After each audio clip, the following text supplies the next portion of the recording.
The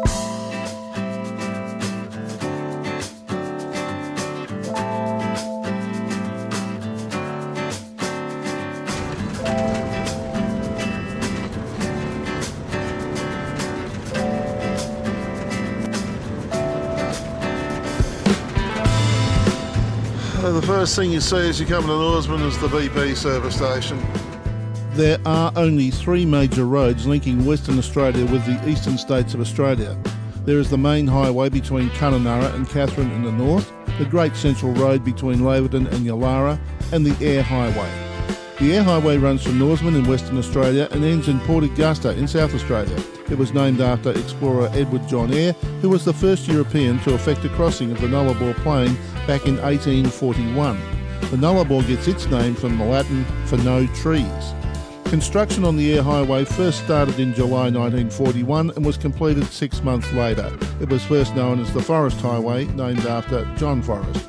The original road was dirt and very rough and wasn't completely sealed until South Australia completed sealing its section of the highway in 1976.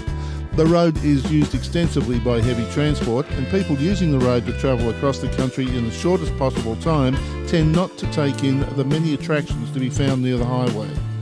In this trip we travel from Norseman and complete our journey at Ceduna, exploring many points of interest to be found across the continent.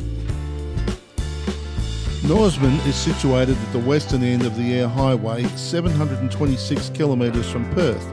The border of the Shire extends to the Western Australian-South Australian border. Norseman has a semi-arid climate with an annual rainfall of about 300 millimetres. Temperature ranges in summer from 15 to the high 30s or early 40s degrees Celsius. Winters ranges from 0 to the low 20s. The population of the Shire averages around 1,600 people, and major industries in the Shire include gold mining and tourism in Norseman, pastoral farming along the Eyre Highway, and fishing and tourism at Eucla.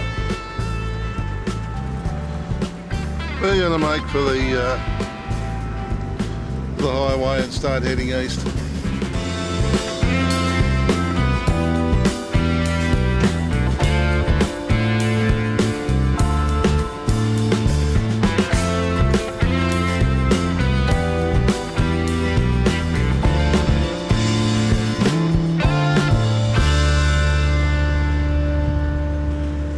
Okay, we're on our way again. This time heading east.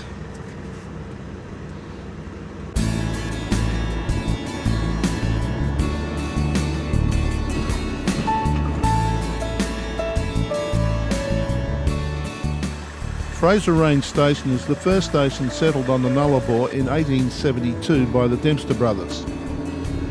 There was no running water to the homestead until 1930. Water on the property is pumped from an underground bore with a submersible pump using a diesel-powered generator, then transferred to the tank on the western hill and gravity-fed to the park. Power for the property is provided by one of the two 100 kVA diesel-powered generators. The station covers 437,000 acres, and the distance between the northern and southern boundaries is approximately 160 kilometres.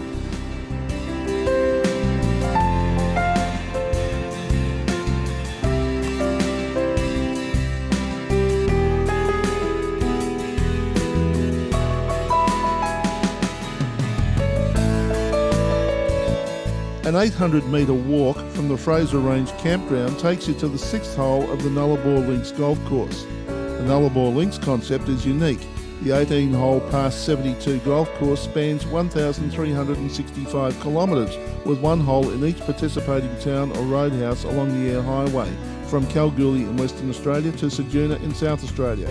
Each hole includes a green and a tee and somewhat rugged outback-style natural terrain fairway. The course provides a quintessential Australian experience and a much-needed activity or attraction for travellers along the renowned Desolate Highway. The shortest hole is 125 metres par 3, the longest 538 metres par 5. The average distance between holes is 66 kilometres, with two of the holes being almost 200 kilometres apart. The shearers' quarters and the adjacent kitchen were built in the early 1900s. The veranda posts used once formed part of the Telegraph line, which was at the time the only link between Western Australia and the eastern states. The former shearers' quarters have been extensively restored and now feature accommodation units.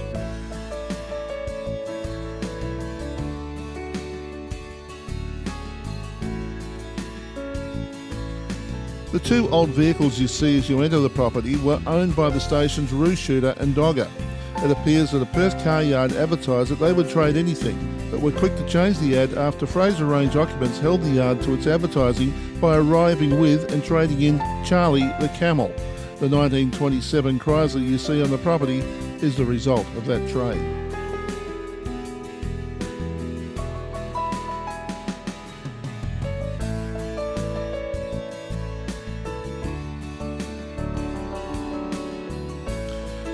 The old railway carriage seats on the veranda of the quarters were manufactured in Philadelphia in 1813. The unique design was that the seats could be reversed if you wanted to face the opposite way when travelling.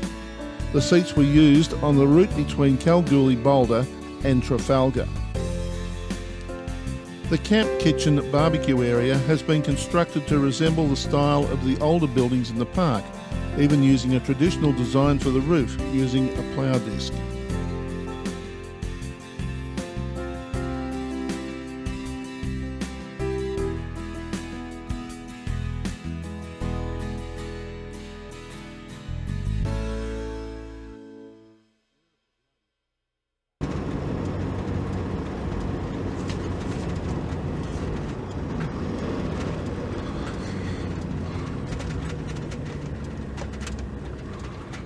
And is that a fuel tanker or is it just a big truck getting fueled up?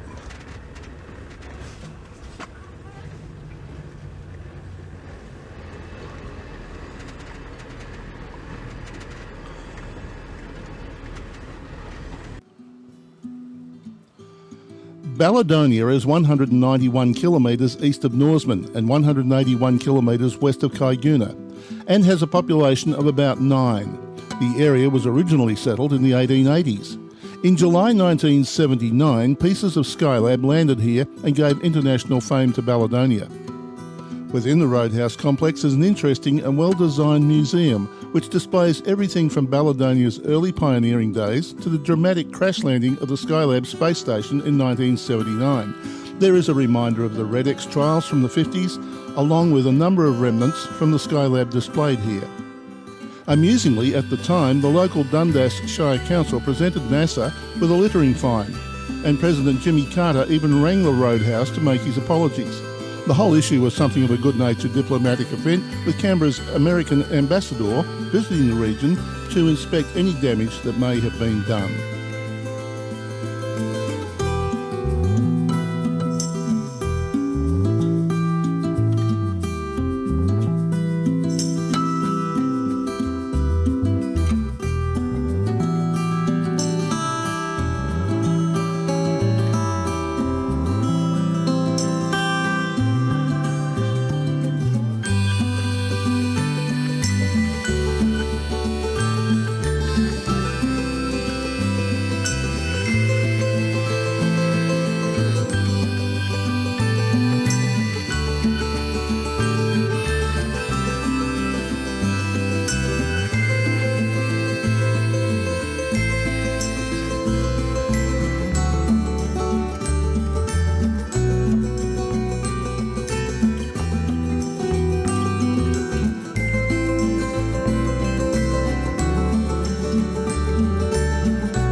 Caiguna, I think, is next.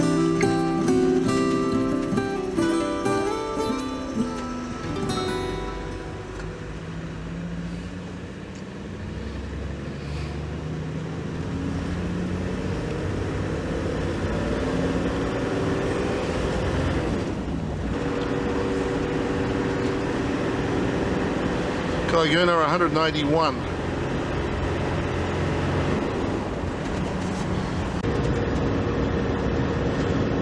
Quite an airstrip coming up.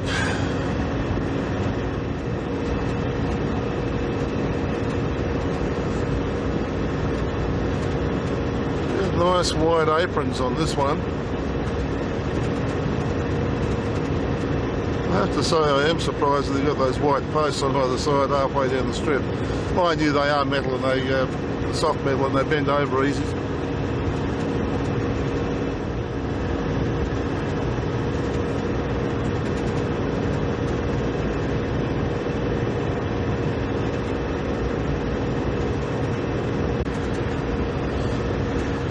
We're coming pretty much to the first bend in the road since we left Balladonia. It's a left-hand bend and it takes us around past the old Balladonia telegraph station.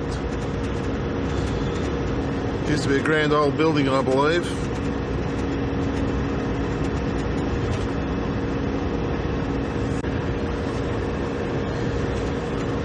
Okay, the last little bend and then there's the station over on the left-hand side.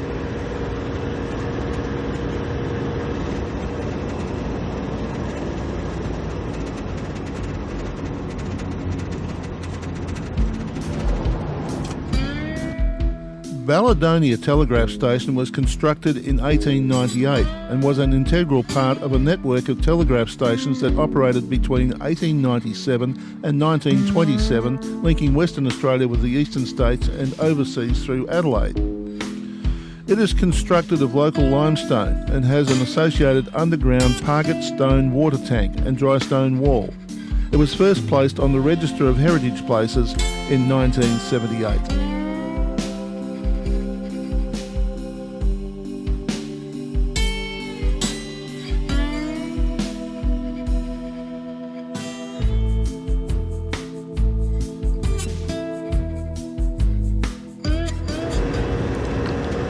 Miles straight, we're on it, 146 kilometres. Put it on cruise control and go and have a sleep now. There's another 24-hour stopping area just up here. It's called Woorba, W-O-O-R-L-B-A.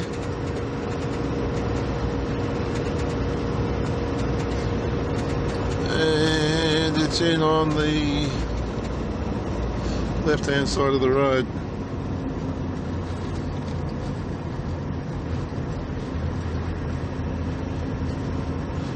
Next one's 160 kilometres away. Not as many trees and things around it as the last one.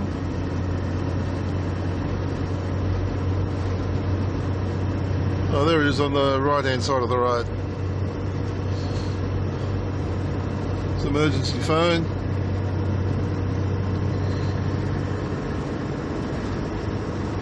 There are toilets there, I believe. There are there.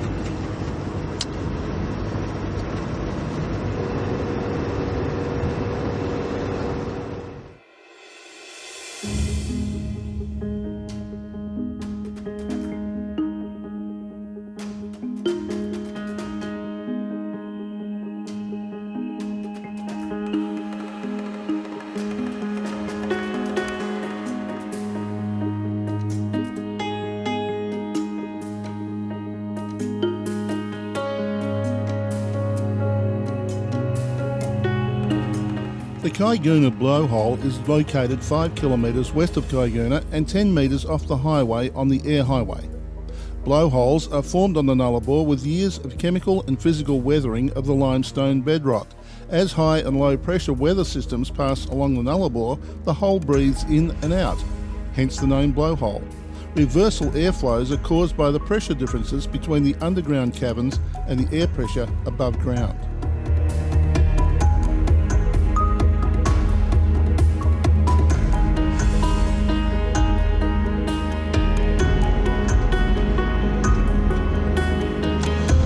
There ahead of us is the corner that ends the 90-mile straight.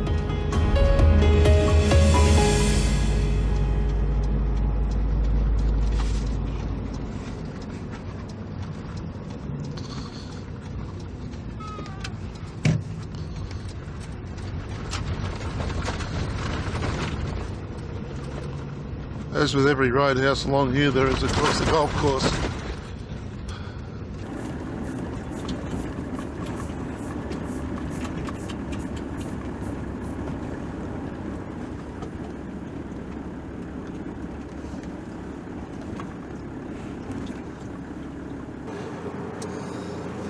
"11 kilometres before you get to Cocklebiddy, there is a rest stop on the left hand side of the road. It's got a yellow bin, and out of the rest stop is this road going out to the left, and that road leads you out to Cocklebiddy Cave.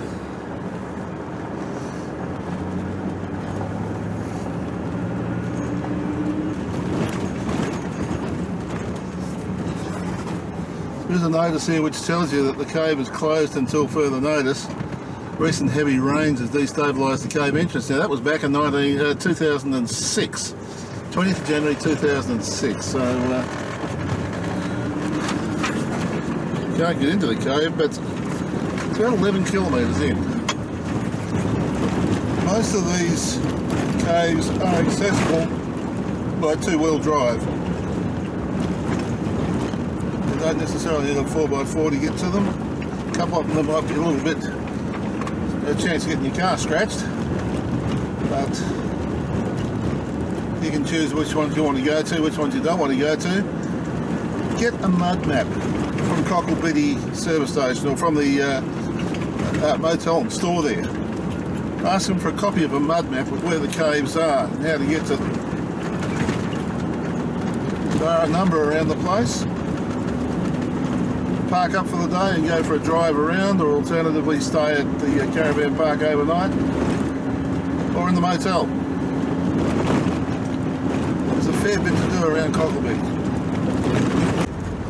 Certainly wouldn't be coming out here in wet weather. This is showing signs of being extremely muddy when it's wet.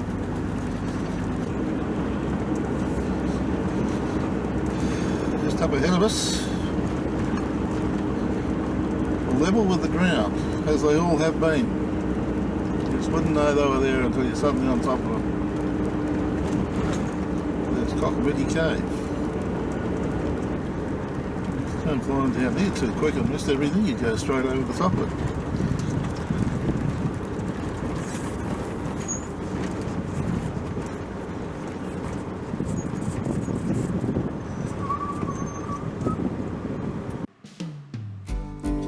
In August 1983, a French team set a world record here for the longest cave dive in the world, 6.4 kilometres. In October that same year, the French record was beaten by an Australian team when Hugh Morrison of Western Australia pushed another 280 metres beyond where the French had tied off. In 1995, South Australian cave diver Christopher Brown went another 20 metres further again. The cave system penetrates an aquifer that is 90 metres below the Nullarbor plain. When open, after entering the cave, there is a 300 metre walk inside an extensive cavern to reach a 250 metre long surface lake. The cave contains a number of limestone caverns, rock falls and saline subterranean lakes.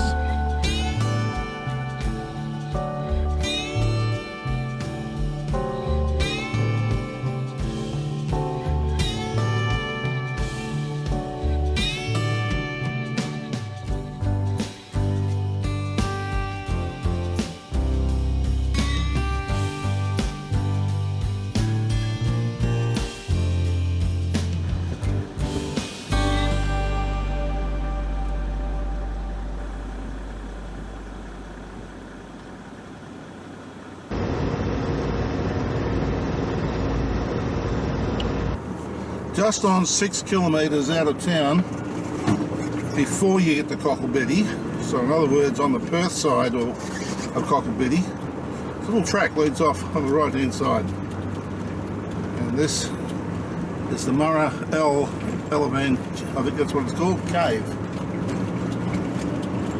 and it's just over a kilometre in off the road.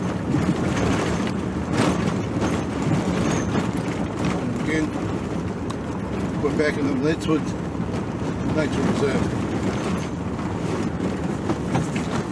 And there's a bush turkey.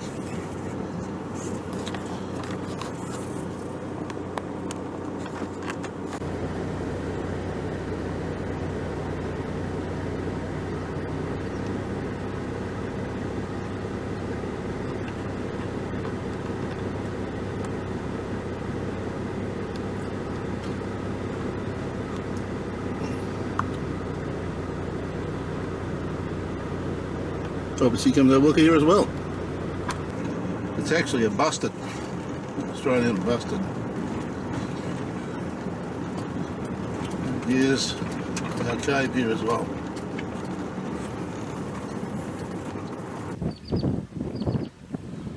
Once you enter this cave, a relatively steady downhill walk for about 300 metres takes you to an entrance lake, which hosts a number of extensive underwater passages, each of which extend for a distance in excess of 300 metres.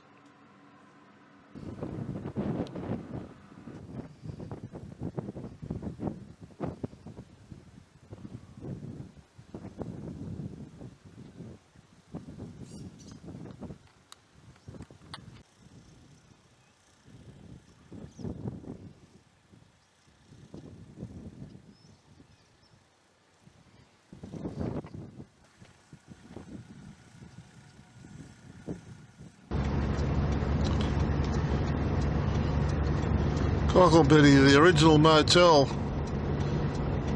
was built by Jill Campbell's father.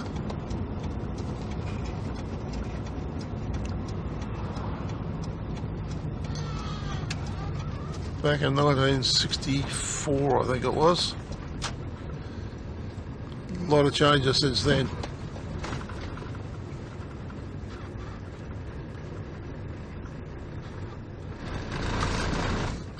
A lot of changes since then. I'm pretty certain this is the road into the Pannikin Cave. I'm just going to go in and have a boat peep.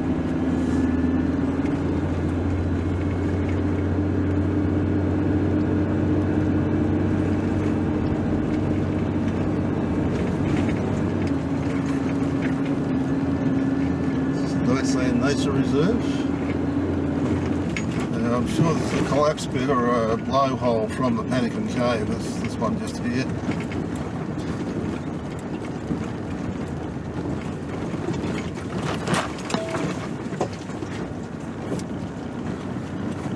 We'll come back to that in just a moment. And we'll go and have a look at the main cave.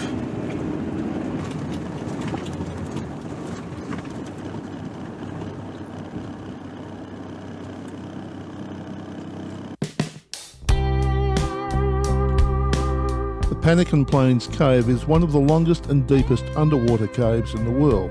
In December 1988, a caving and documentary group were inside the cave when a huge storm hit, dumping 400 millimetres of rain in 25 minutes, causing the cave to collapse and reshape itself.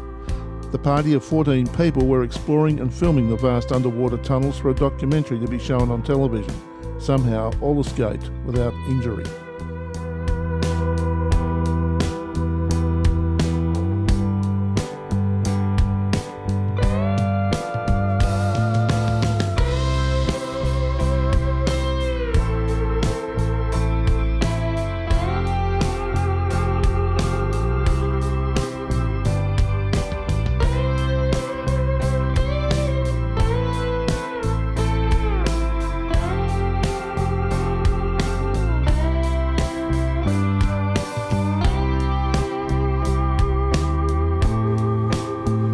Now this could well be the actual entrance into the Pannikin Plains Cave.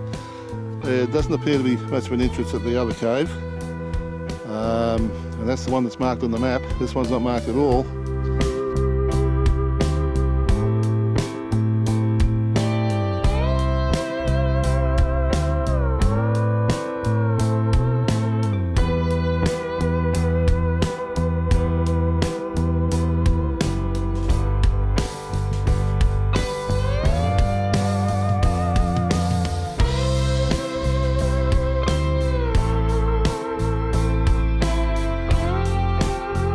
And the sign says it all, that following a partial collapse, rock formations within the cave have become extremely unstable.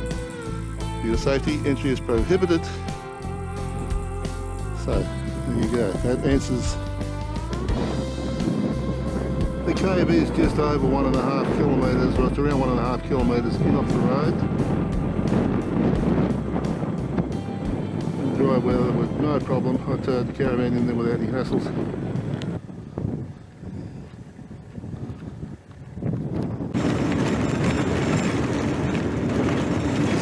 Microwave Tower is the end of the road that we're on as such. So you come directly in from the main road. At the Microwave Tower there's a diversion, and just follow the road around. And here we are back into the nature reserve again.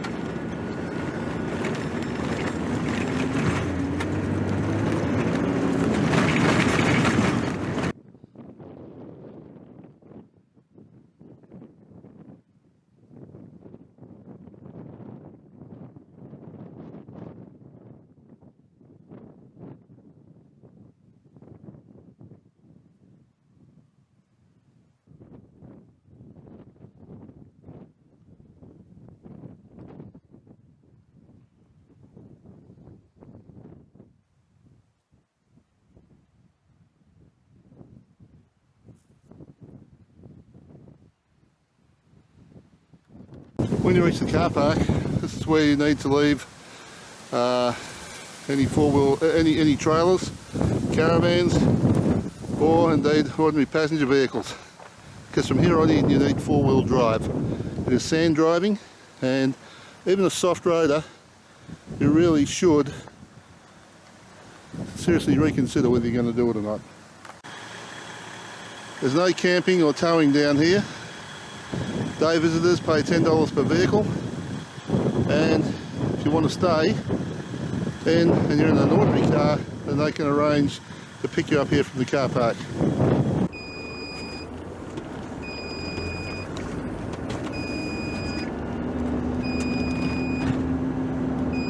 I mentioned that soft-roaders might want to reconsider. Soft-roaders, a four-wheel drive is different to a car that has four wheels being driven. And there's two major considerations here. One is road clearance, and the other is a low-range gearbox. They're suggesting that you select low four-wheel drive to go down here. So it's something that straight away is a consideration, and it is a very steep drive down here.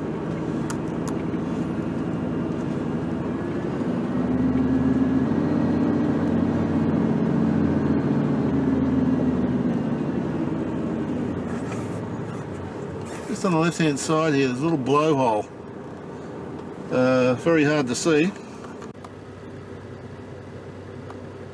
That's it right there.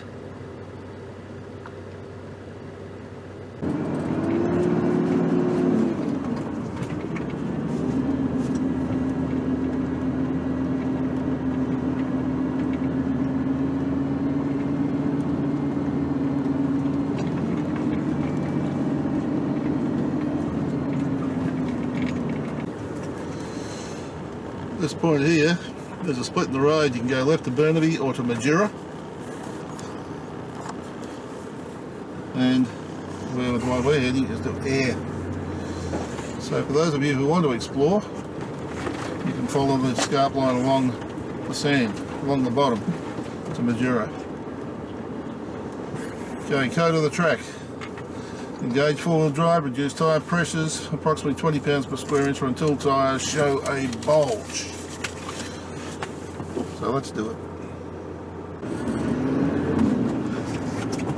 Okay, we've reduced our tyre pressures and we've engaged four-wheel drive. The track is rough. It's never graded, so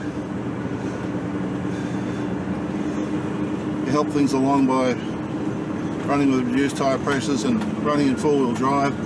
Right in front of us there we see one of the old telegraph line posts.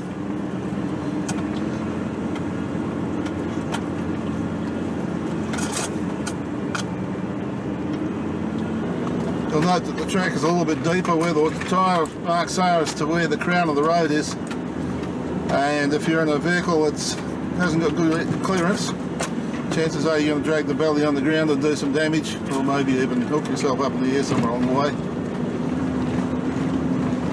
Again, that emphasis on clearance. The track is narrow, it's windy, and there are crests be aware of traffic coming the other way. We've already had one car that we've gone past. Just take it easy, take it steady, don't do anything silly.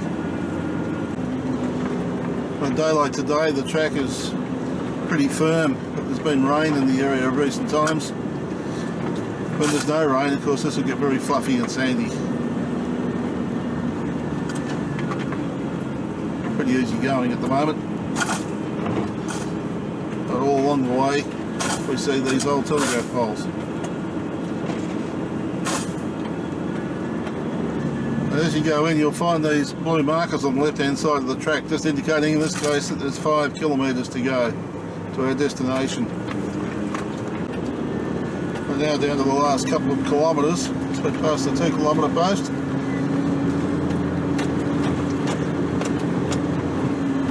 Still the track winds through, it's still pretty firm. There hasn't been very many soft patches, there's been a couple of taller bits in the middle of the road, but other than that, it's been an easy drive in today. And here we are, welcome to the Airbird Observatory. Building on the right.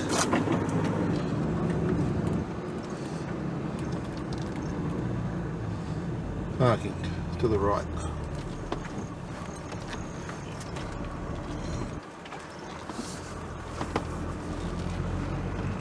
You'd say from the bank of solar panels, the place is pretty much self-contained.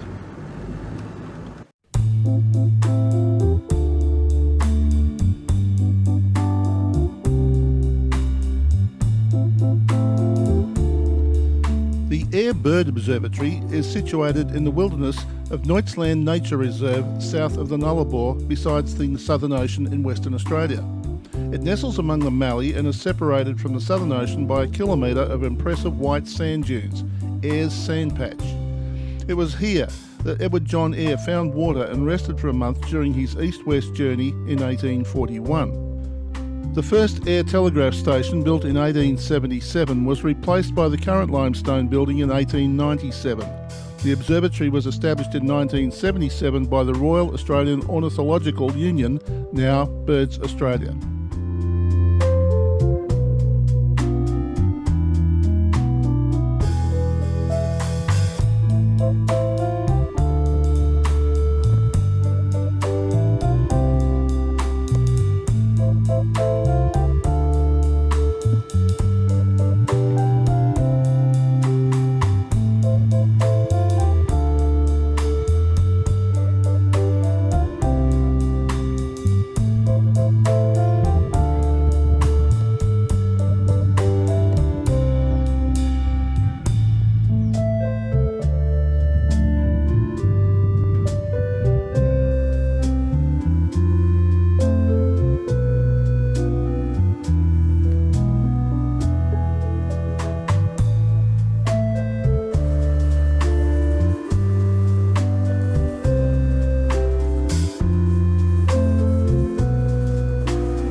Display commemorates the roles that the intercolonial telegraph line and the Eyre telegraph station played in establishing national communications within Australia.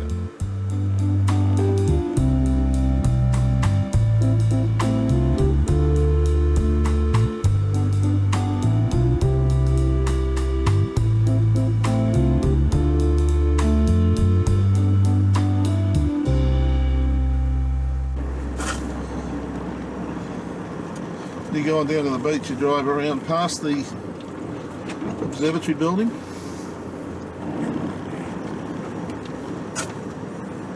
There's a wire actually running along that old telegraph thing.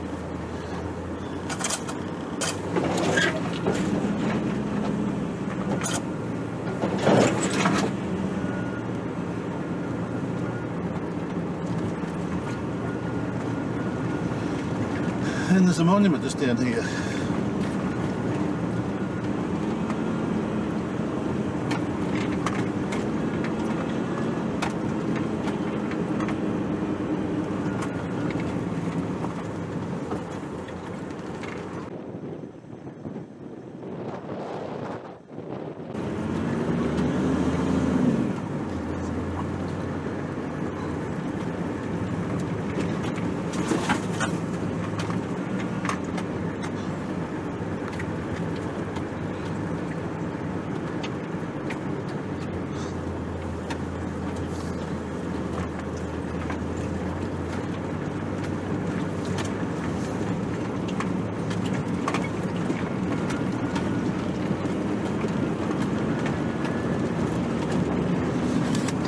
can just see those huts on your left hand side, or that hut in the caravan.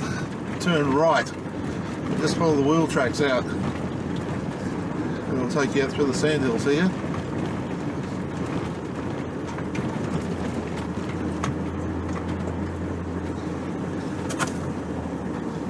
Just follow the groove around, and that will take you onto the beach.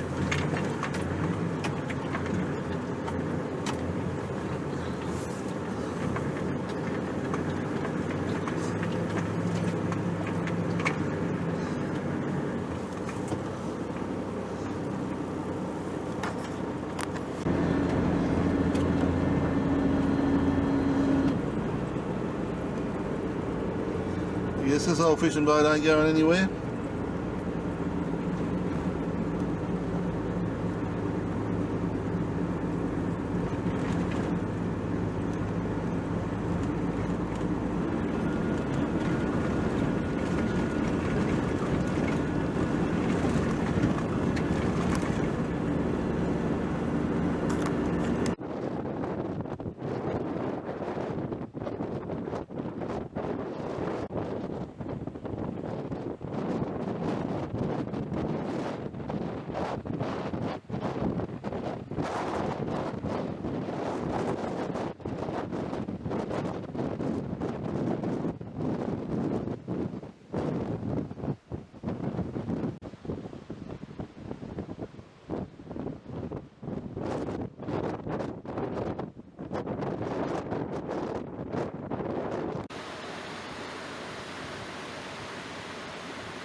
Find your way back off the beach.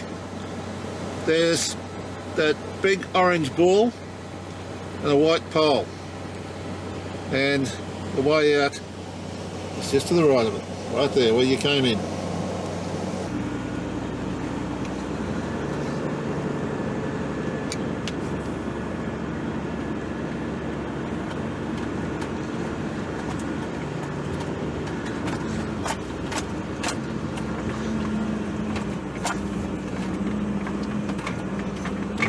Follow the track around,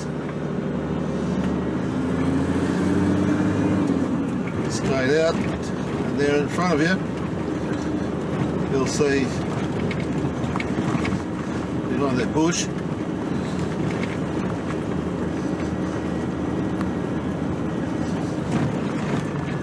there's a little caravan hut thing,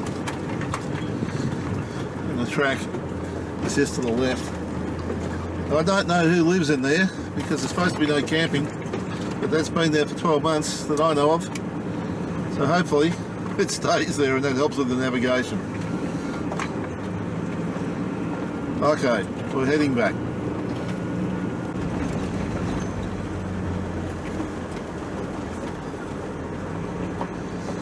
4-wheel drive vehicles only. Too bad if you're down here to 2-wheel drive.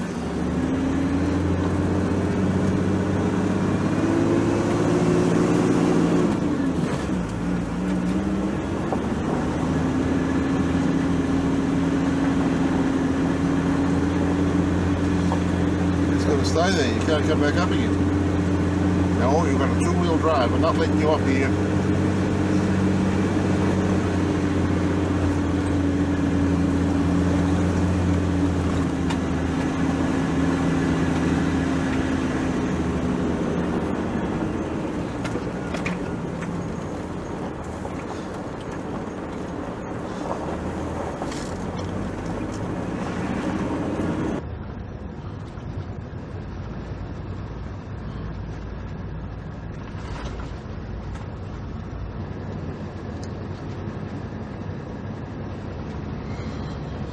So warning to trucks to use low gears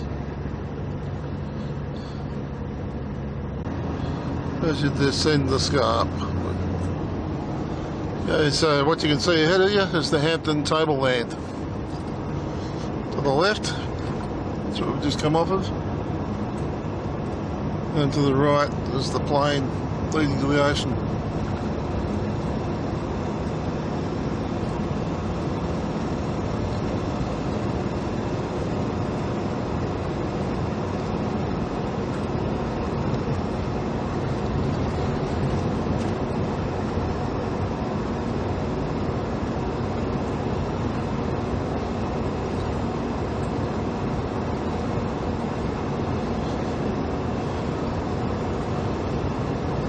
Easier than what it used to be 100 years ago.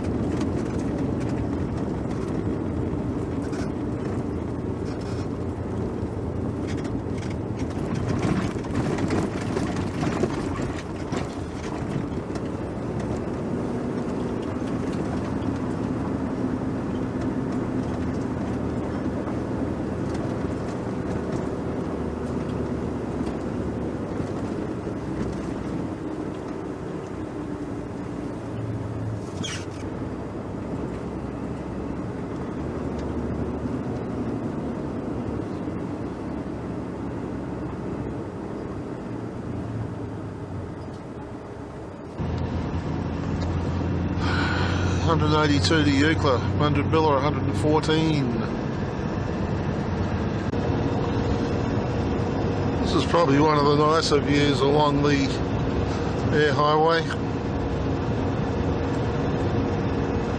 Just following the Hampton Tablelands along. The Hampton Tableland runs alongside the road. For 100 and... oh gee whiz, I'm not sure of the distance offhand, but this is the only place where the tableland actually comes out to meet the road. There is a road off up the hill over on the left hand side. It's called Murrawijinnie Pass. I'd like to have a crack at it sometime, but I don't know whether it's on private land or not. I think it possibly is. Murrawijinnie Bluff. Deserves and gets its own sign.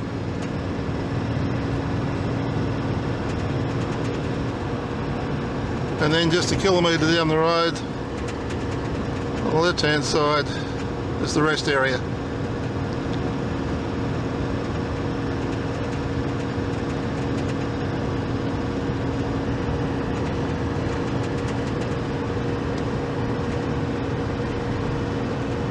Not much happening in there at the moment. A few years ago, 2013 I think it was, I was returning to the west, and along this stretch of road here, virtually from Eucla, there was just this fog down here, and you could not see more than about 40 or 50 metres in front of you. Absolutely no way was it overtaking the area, because you get some clown coming the other way without his headlights on. So, yeah, got stuck behind a slow-moving vehicle for quite a considerable time. That was fun. Haven't been in a pea super like that for quite some time. This road follows pretty well what I imagine to have been the stock route back in the early 1900s on an airstrip again. When the early pioneers trudged across the continent, they came down the scarp at Madura. They had to scramble down, and then they walked along here, and then had to go back up again when they got to Eucla, or where Eucla is now. It's all pretty flat out there, and it's low scrub land, and I assume it was much the same back in the early 20th century. Well, we had a crack, but we couldn't get off the ground. Well, Mundrabilla had done nothing about their driveway, but 184 for unleaded, 187 for diesel. Here, it's Liberty fuel. That's a good 12 cents or thereabouts, 11 cents cheaper than elsewhere. It'll be interesting to see what it is at Eucla, which is where we're going to fill up.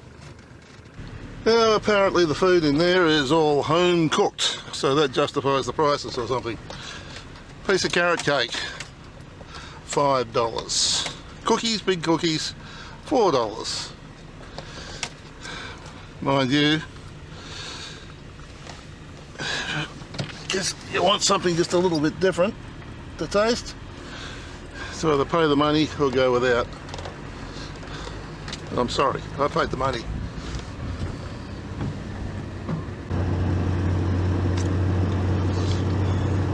Eucla 68, state border 80. It's interesting, in the before you reach Madura, there are plenty of rest areas along the way, but between Madura and Eucla, I'm absolutely blown away by the number of rest areas. I've noticed them in the past, I guess, but really just sort of looking at them now, they just seem to be every few kilometres. Maybe I'm just sitting here, thumb up, bum minded neutral, and sitting on my 80 and the kilometres are zipping past, but those P signs just seem to keep coming, and they're decent sized areas. Haven't seen the sandhills because of the haze, but we're now coming around towards the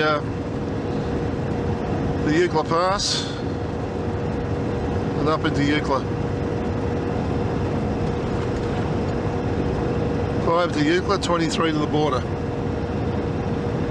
So diesel here is 87 and unleaded's $1.84. That's about a cent cheaper than what it was down at Mundrabilla.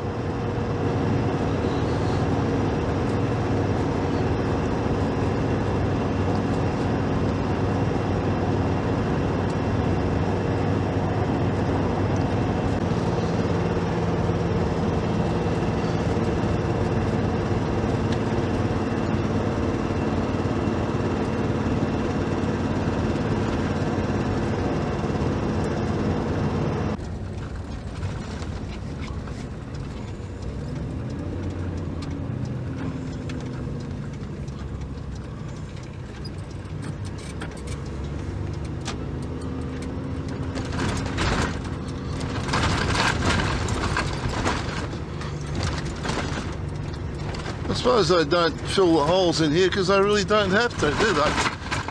Bloody hell. It's been like this for as long as I can remember.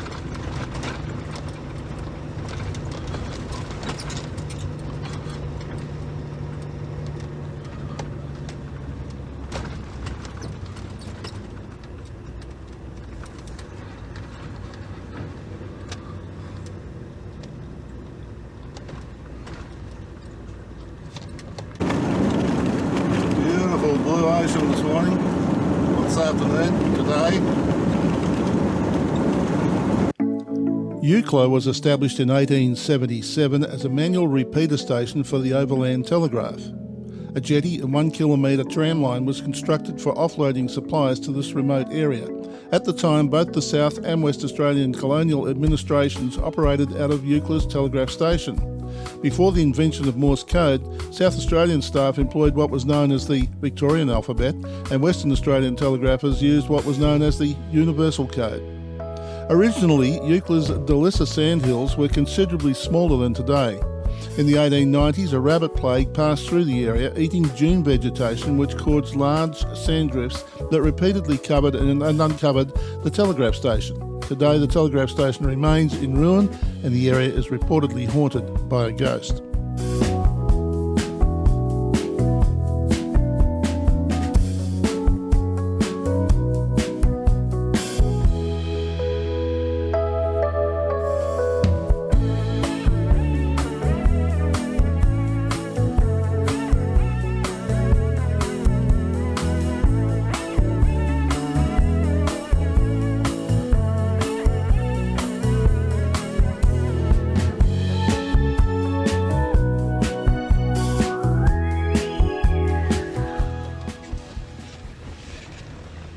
Now we get to a little bit of the pretty part of the journey, and we start seeing some ocean and stuff.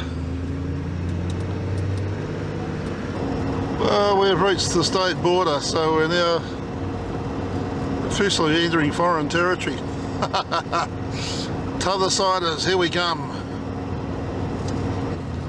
Quarantine check over on the right hand side there.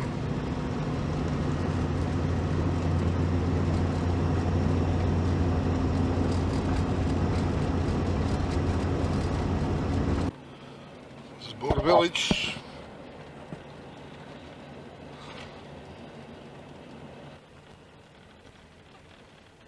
Cars, caravans, trailers, trucks.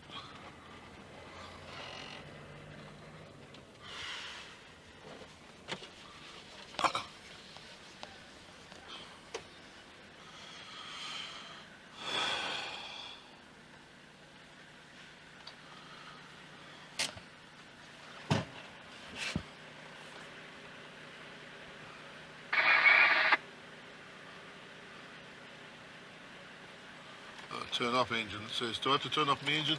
Sorry? Do I have to turn off my engine? Yeah. Do I? Yeah. Right, there you go. What are you listening to or talking to? Well, filming. Oh.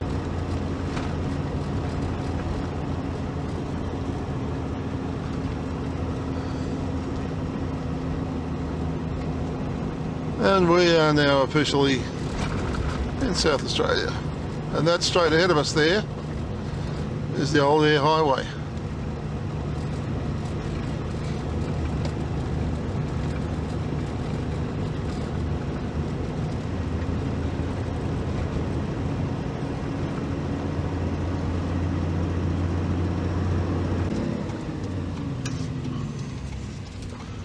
Okay, here's our look at the ocean. First look at it.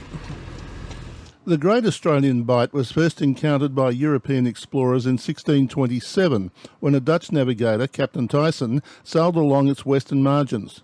The coast was later first accurately charted by the English explorer, Captain Matthew Flinders, in 1802 during his circumnavigation of the Australian continent. A later land-based survey was accomplished by Edward John Eyre. The coastline of the Great Australian Bight is characterised by cliff faces up to 60 metres high, surfing beaches and rock platforms, ideal for whale watching. The waters of the Great Australian Bight, despite being relatively shallow, are not fertile. While most continental shelves are rich in sea life and make popular fishing areas, the barren deserts north of the Bight have very little rainfall, and what there is mostly flows inland to dissipate underground or in salt lakes. In consequence, the Great Australian Bight receives very little of the runoff that fertilises most continental shelves, and is essentially a marine desert.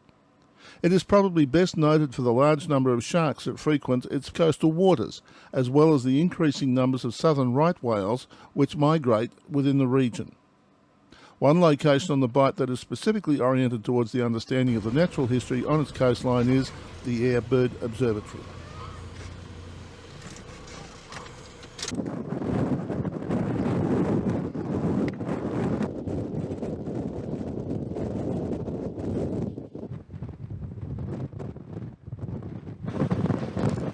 think it's time they came and replenished some of the signage. It disappoints me when something like what we have to offer here is, I don't know, it's not kept up to date. I mean, the signage back there is all but gone. So anything you're trying to explain to people or describe to people, there's nothing there for them to read because it's so dilapidated. You would think that they would come and keep it updated and fix it at least once a year or once every couple of years, but that's been there forever, and it's it looks pretty ordinary. Right down to the lookout here.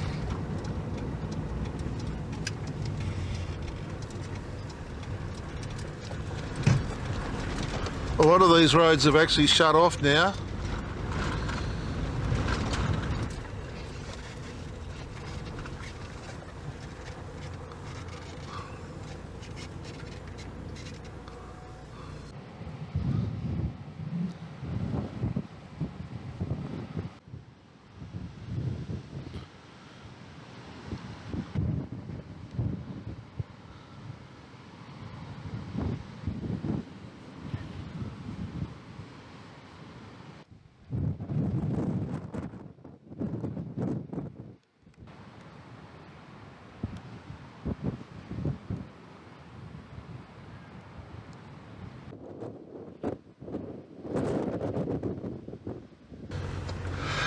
Okay, so that's our first look at the Bunda Cliffs.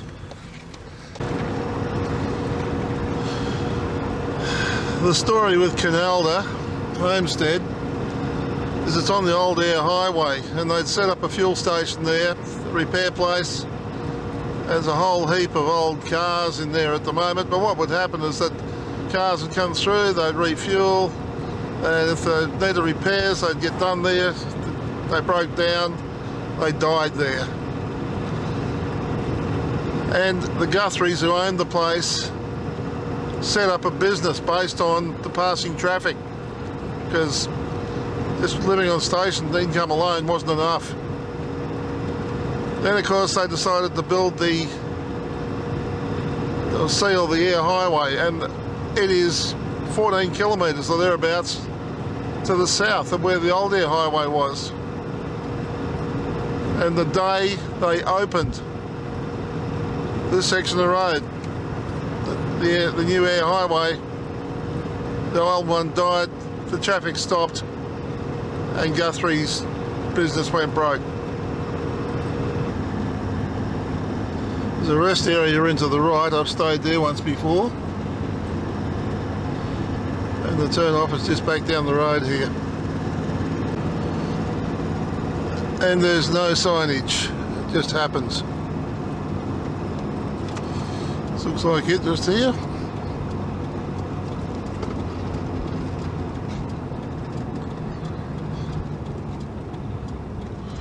Like I said, no signage whatsoever.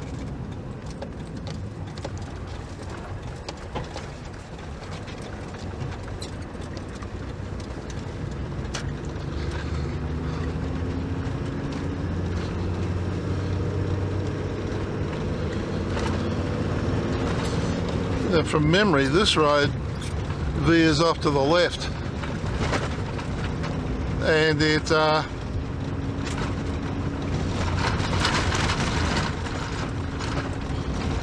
becomes a mining road, I think. And we've just got to keep going straight on. Quite a rockier road has gone off to the left.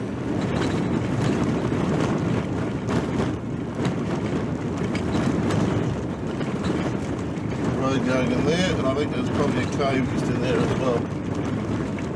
Collapsed piece of ground.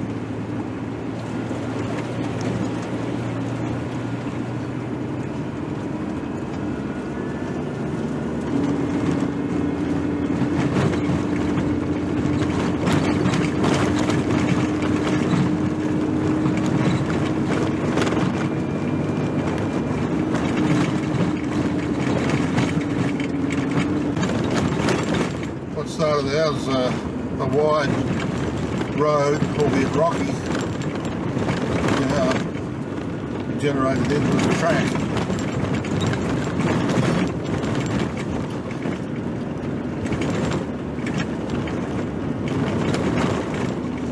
We're around about 2.8 kilometres from what we're looking for, which is the Koonalda ruins.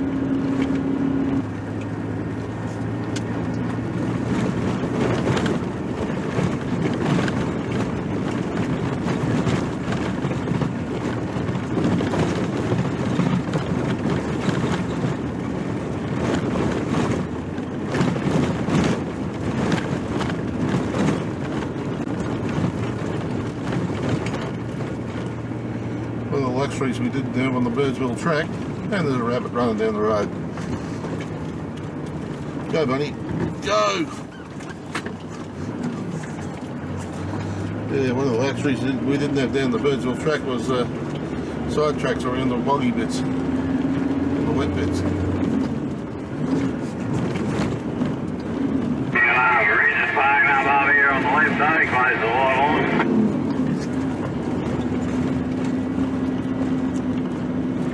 Reason's parking up on the white line, Billy. Okay, I think that's we have just crossed the old Eyre Highway.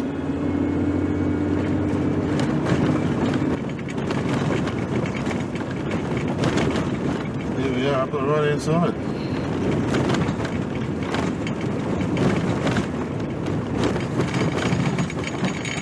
Danger, unstable buildings, approach with caution.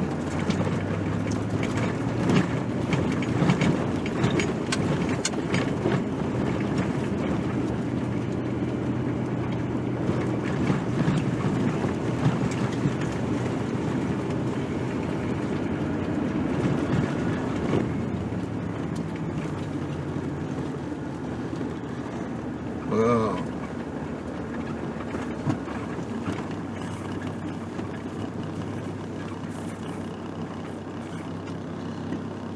This is Koonalda. So as we arrive here late in the afternoon.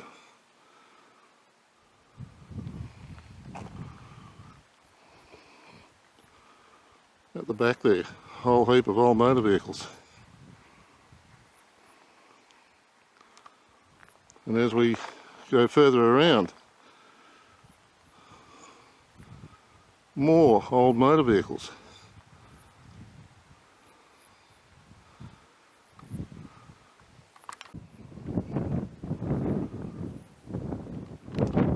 Well, this is Koonalda ruins. We're 14 kilometres in off the main road. There is a cave, I believe, Koonalda Cave, a bit further up here. We might go and have a look and see if we can find that tomorrow. We're in here, we're going to camp here for the night. There's a whole heap of old motor vehicles and all sorts of things here, so let's have a little bit of a look around. Well worth a drive in here.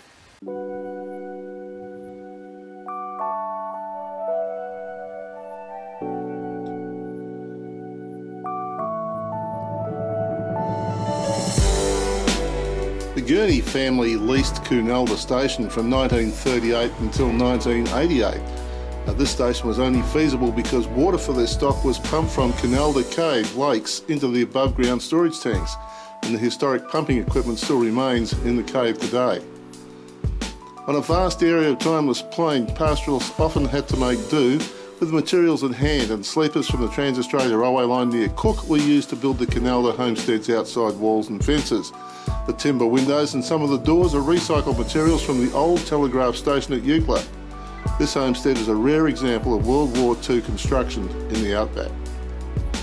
The Koonalda Homestead complex consists of a homestead, shearer's hut, petrol outlet, generator room, workshop, storage shed, stables and a shearing shed.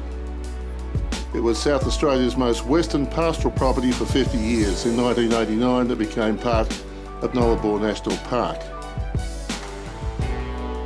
Koonalda Homestead was a service point for travellers along the old Eyre Highway. Over the years it became a graveyard for vehicles that broke down in this harsh landscape.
actually has a visitor's book,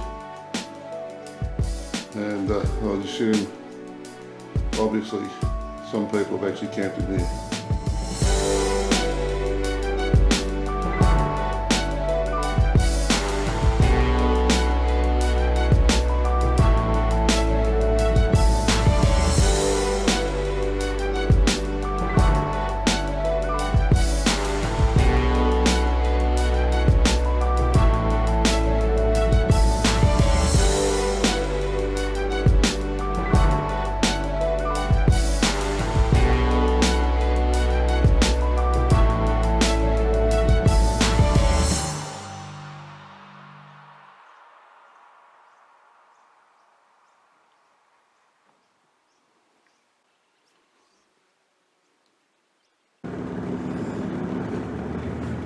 It would seem that Koonalda Cave is about another 6 kilometres further up the road, so we're going to go and have a bo peep until we can find. There is another cave just up the road down here, but I don't know whether that's listed or not.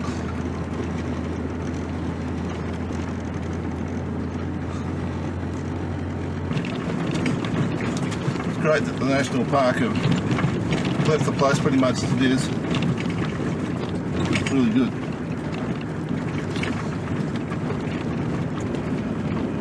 A nice piece of our heritage that has been kept. Well, as we don't get idiots coming out and wanting to write all over everything and pull things apart and all that sort of thing.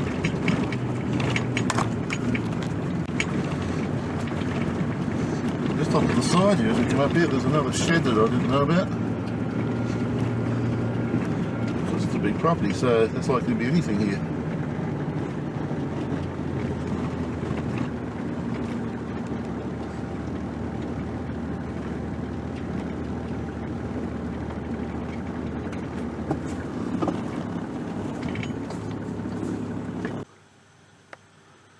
This is obviously an old shearing shed or something like that.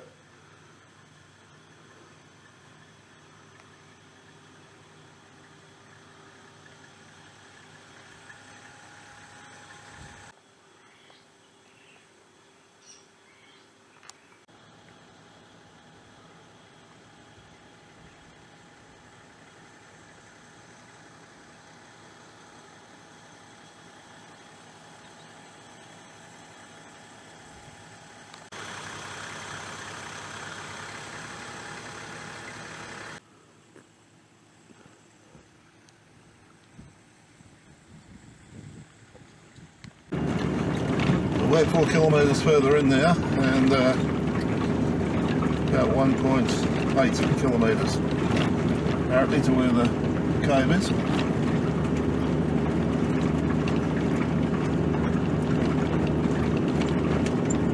Nullarbor is littered with caves, of course. There are tracks running to other little caves on the property. So if you come out here, you can explore. Just be careful with them. Well, this is interesting. This is the first hint of a dip in the countryside. It's all been dead flat until now. There's a little dip in the road.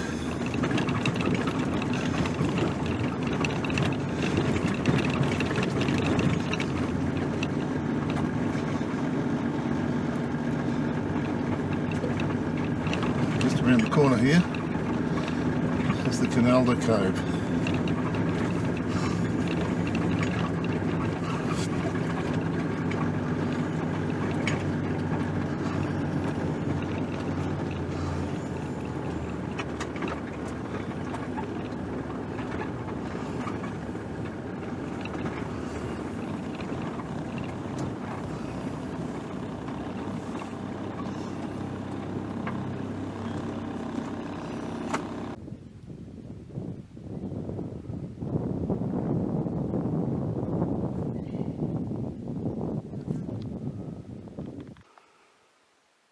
The cave is fenced off. It's fenced off for a reason. Get too close and you can go in. Or it could crumble underneath you. You need the permission of the department to go in there, and I would imagine you'd have to be an experienced cave diver before they'd let you go.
And now we're back at the homestead. Driving between the cars, and this place is a real experience.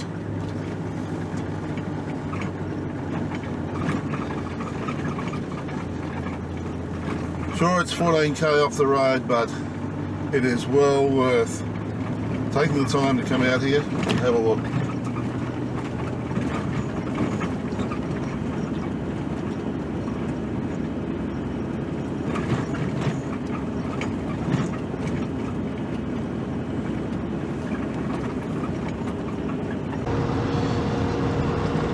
Just gone past the turn off, and there is actually a sign on the side of the road, and that is that's the road to Cook.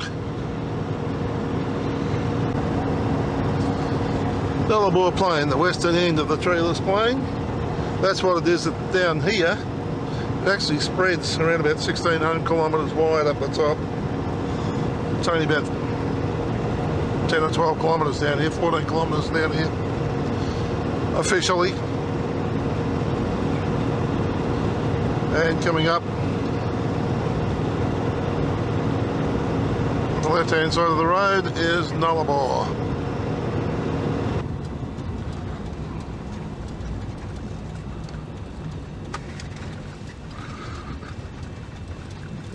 Nullarbor Roadhouse. It's the Dingo's Den is the golf hole.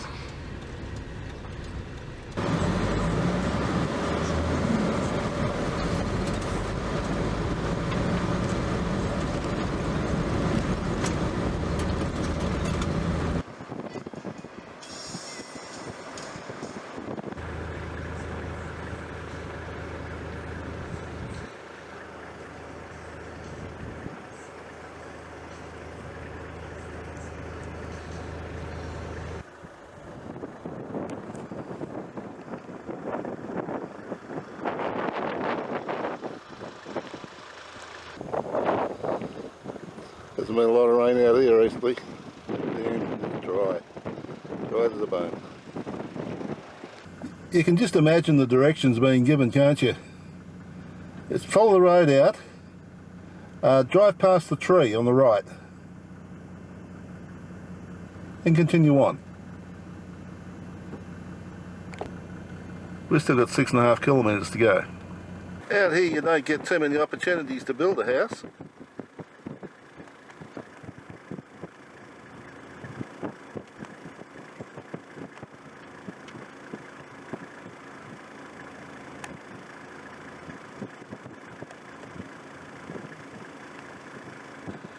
Yeah, we got to be on the right track because there's that tree.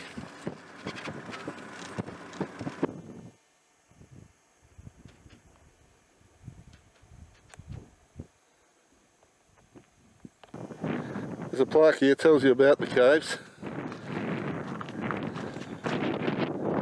how they're formed, and about the natural environment of the area. Well, this is the first of the Murrawijinnie Caves. As you can see, this one's already caved in, the top has fallen in very dangerous to be down inside them. And it's just sitting in the middle of a flat plain.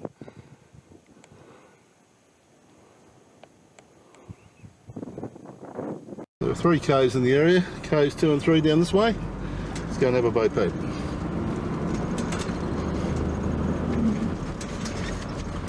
We'll go back and have a look at the second one in a minute. This one, it is possible to go down inside.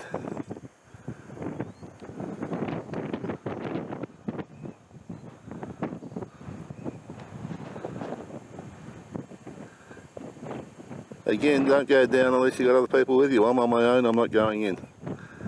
But if you had 2 or 3 of you there, then that one is explorable. You can see by the rock hanging over the top of the cave area, that is what happened with the first cave, is that's the way it was, and then obviously with the rain it's collapsed. You wouldn't want to be in there when that happened.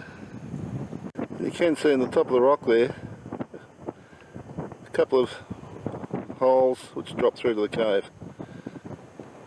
Probably blowholes in the past.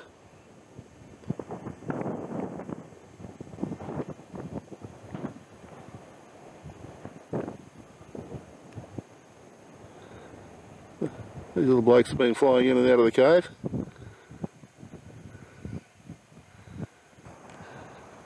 I thought that was coming from the cave. It's a willy willy. It is my understanding that both this cave and the second cave have some fascinating Aboriginal handprints and paintings inside them. Whilst these caves are open for exploration, make sure that someone knows where you are, carry a torch, watch out for snakes, and don't attempt to explore them on your own.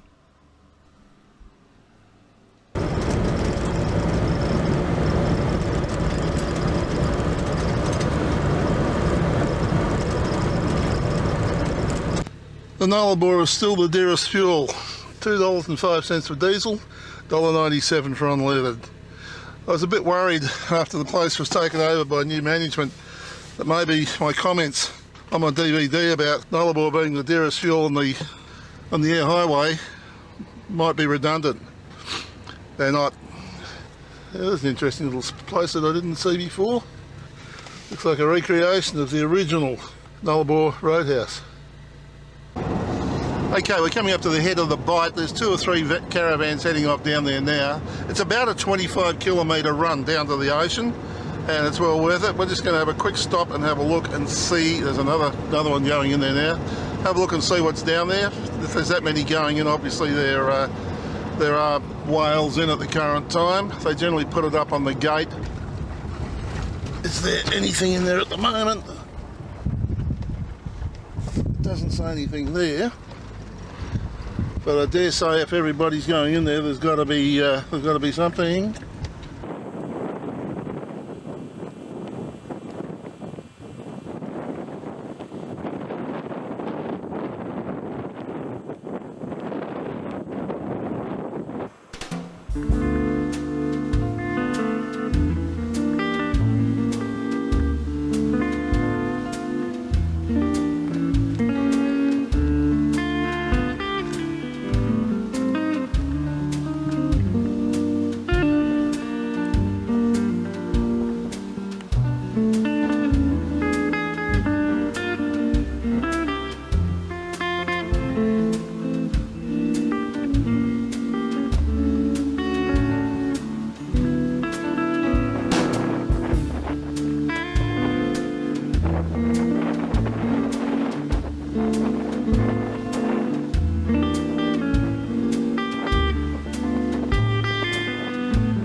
This road hasn't been used in 40 odd years, and because of the comparative lack of use these days, it's in pretty reasonable condition, but it's still as rough as. This is all the tanks, Larry.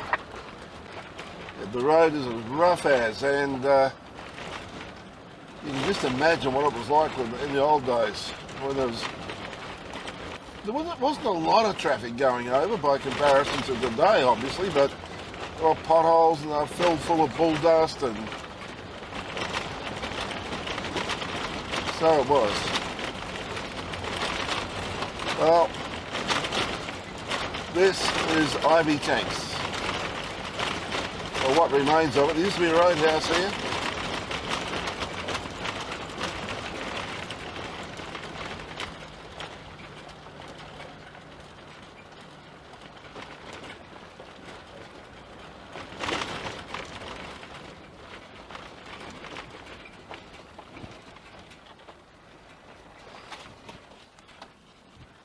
Welcome to your accommodation for the evening. Yeah, thank you, sir. I would have imagined you'd have it all up and tea cooked by now. The Ivy Tanks Motel.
Well, the countryside has now changed.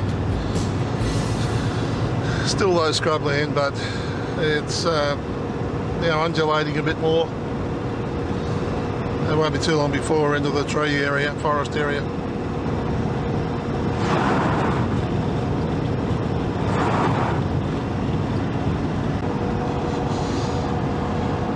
We're coming down to Yalata or Yalatar or however you want to pronounce it. All the infrastructure was there. It used to be a hotel motel thing. Actually, the building's gone now. The building used to be there. They pulled it all down. Part of a community there now. 2004, pulled in there. I slept in the back of the panel van in the parking area. The girl that served me behind the counter was an Irish girl.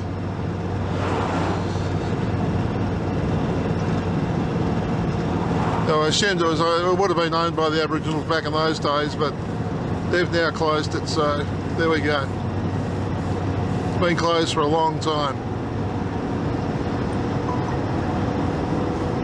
Nundroo, 52 kilometres. Right, we're in farming country. This is Nundroo coming up on the left hand side.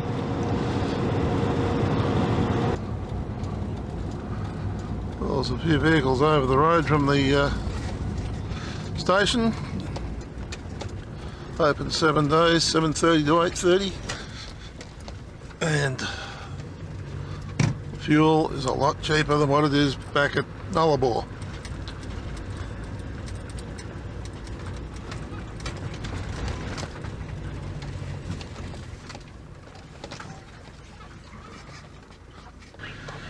So it's 147.9 for unleaded and 150.9 for diesel here at Nundroo.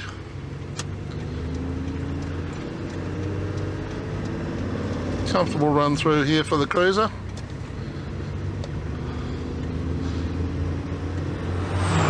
This means you really only need to fill up once in the middle at a higher price. Well, it's not cheap at $1.88 or $1.87 or whatever it was at Nullarbor, but at Eucla, that's 11 cents, 12 cents cheaper than elsewhere. So Nundroo, Eucla, one in the middle somewhere, and then Norseman. That's where you fuel up.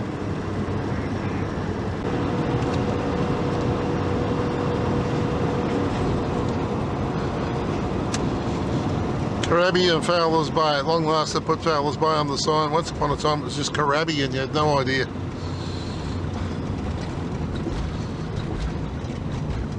From what I can recall anyway.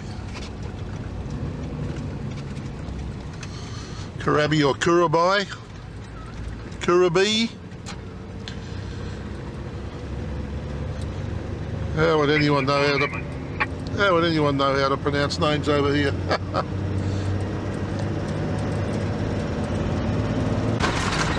They certainly don't know how to grade their roads, put it that way. Koorabie station back there, or Koorabie. It's actually farm stay accommodation, airstrip. Fascinating old buildings, well, fascinating buildings, just the way the place is set up. Took a couple of photos.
Okay, we're just continuing on to Fowlers Bay. Well, the drive into Fowlers Bay via Koorabie is pretty ordinary.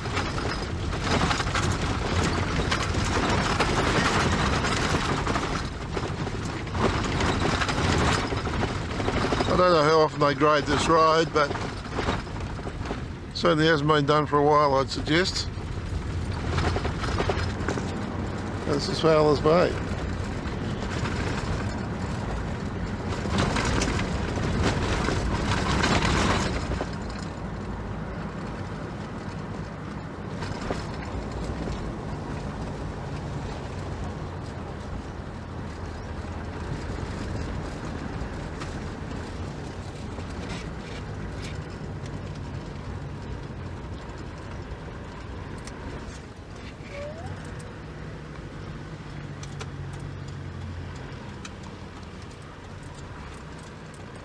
When I came here in February 2010, there was no seaweed anywhere. When I came back at the end of that time, there was seaweed everywhere.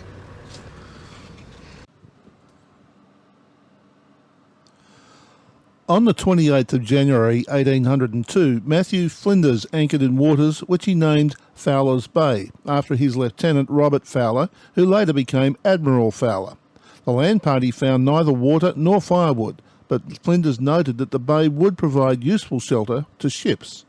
It was in the sandhills at Fowlers Bay that in 1840 Edward John Eyre set up his base camp before setting out on his epic overland journey of exploration to Albany in Western Australia. Today the township takes its water from soaks in those hills, as did Eyre and the Aboriginal people before him. There is no reticulated power to Fowlers Bay, and as a consequence, each property in the township generates its own power by diesel generator, wind or solar. Once an active port serving as the hub of the far west coast, the township of Fowlers Bay fell into decline in the 1960s, and for more than 20 years was virtually a ghost town. Situated in the Fowlers Bay Conservation Park, the town is now enjoying a revival as a popular overnight and recreational destination.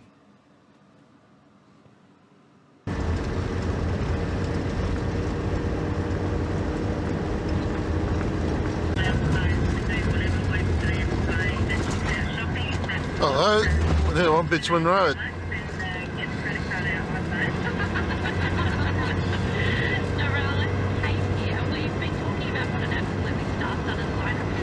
I knew there was a fair bit of bitumen back. Here we are back at the main road again almost. Well, the dirt road in from this end is certainly better than the dirt road in from the other end, that's for sure.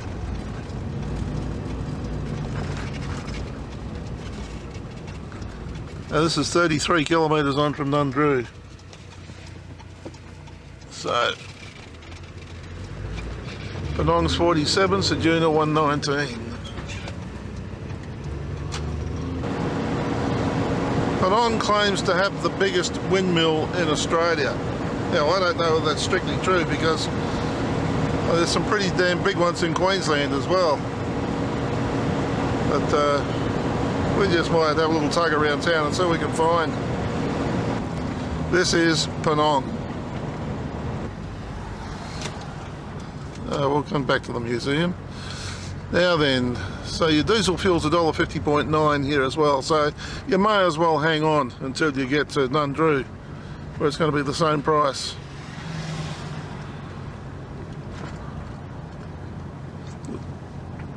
Cafe corner and store.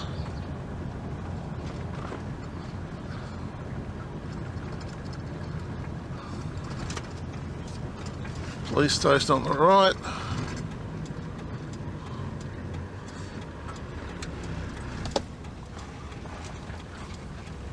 Old church here. Yeah, Penong is renowned for the number of windmills along the side of the road. This is a big windmill, there's no doubt about that. Now, is this Australia's biggest windmill? Or do they claim it to be the world's biggest windmill?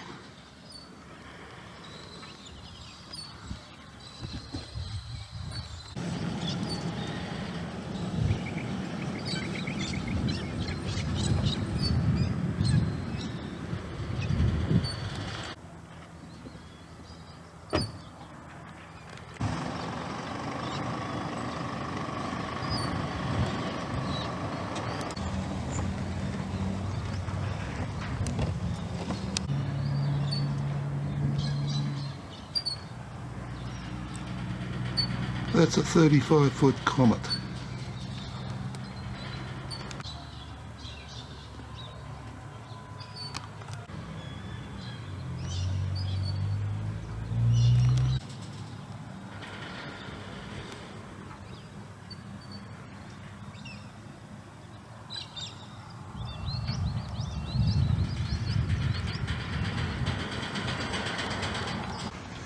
Okay, so that big windmill over the back there, that's a 35-foot comet, and there was only a few of those ever built, and it's the only one. It's in South Australia. It was found in Queensland, up near Kingaroy, and was brought back here to be restored and put up. This is the land of windmills. As time's gone on, as the windmills have sadly stopped working, they've been replaced by solar type windmills, solar driven pumps. So the windmills have been removed. Well, to keep the heritage of the place, they've set up that windmill park. Wonderful stuff.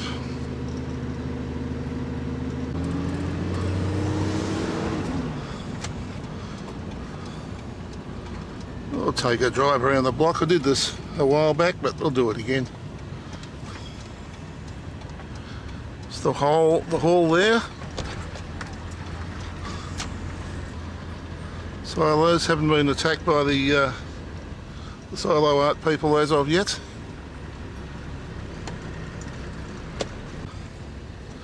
The yard of dead cars here, including a Morris Minor I see. Oh, a couple of old Chrysler Utes and wow.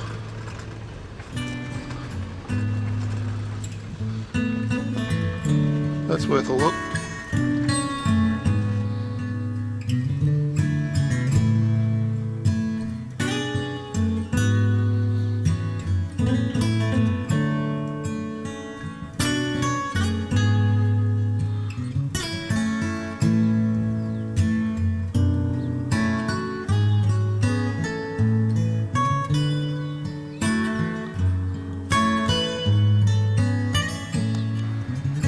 Mini Moke, anyone?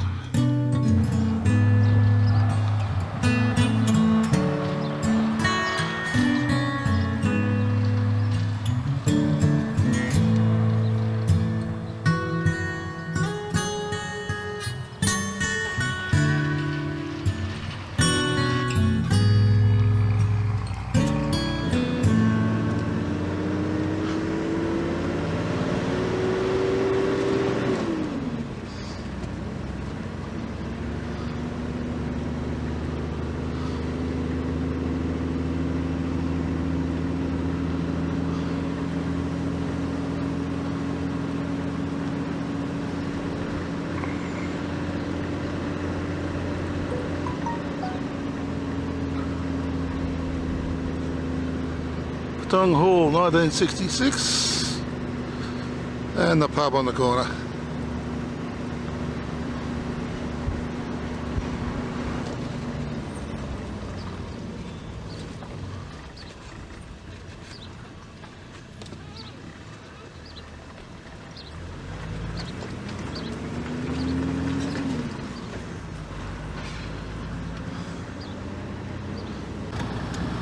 This is the paddock of windmills, and many of them are now gone, replaced by solar.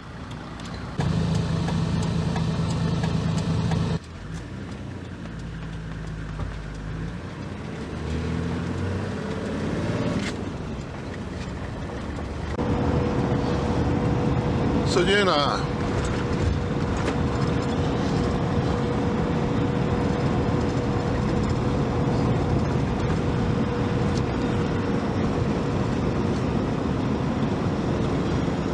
And the quarantine station we have to go to. Two decent sized dishes over there. Now there is a huge dish in and around Ceduna somewhere. It's a telescope. I'd love to try and find what that is. Go and have a look at it.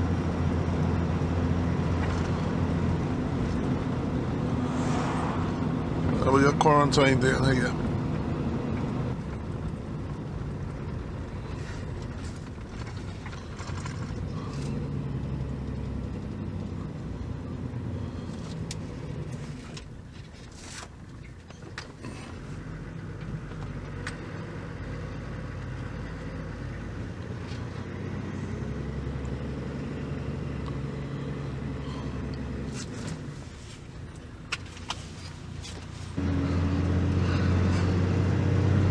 Firstly, I think we might see if we can get ourselves into the airport caravan park.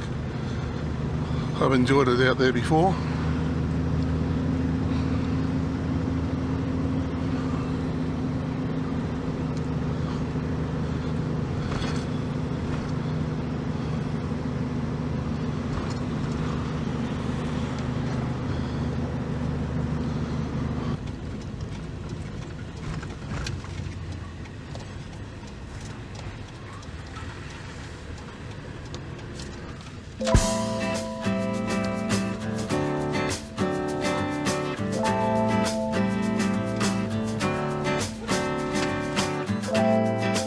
Ceduna, a town of some 4,000 people, supported by a number of local industries including wheat farming, gypsum mining, salt mining and commercial fishing for a number of local fish species such as the much renowned King George whiting, snapper, garfish, prawns and lobsters.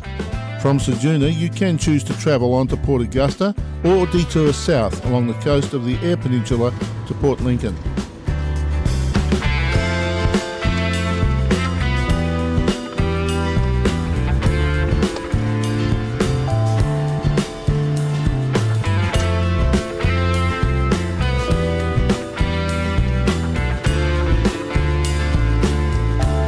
Ceduna's a pretty little town.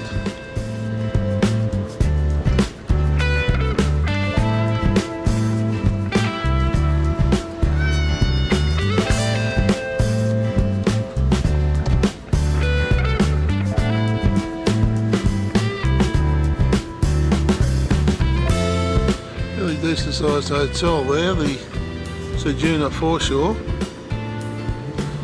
This is how jam-packed it is in there. Nah, not to me.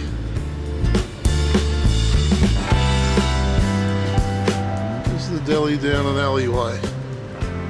There's a foodland over there.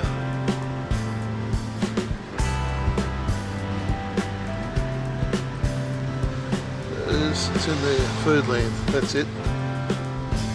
Okay. I knew it was somewhere.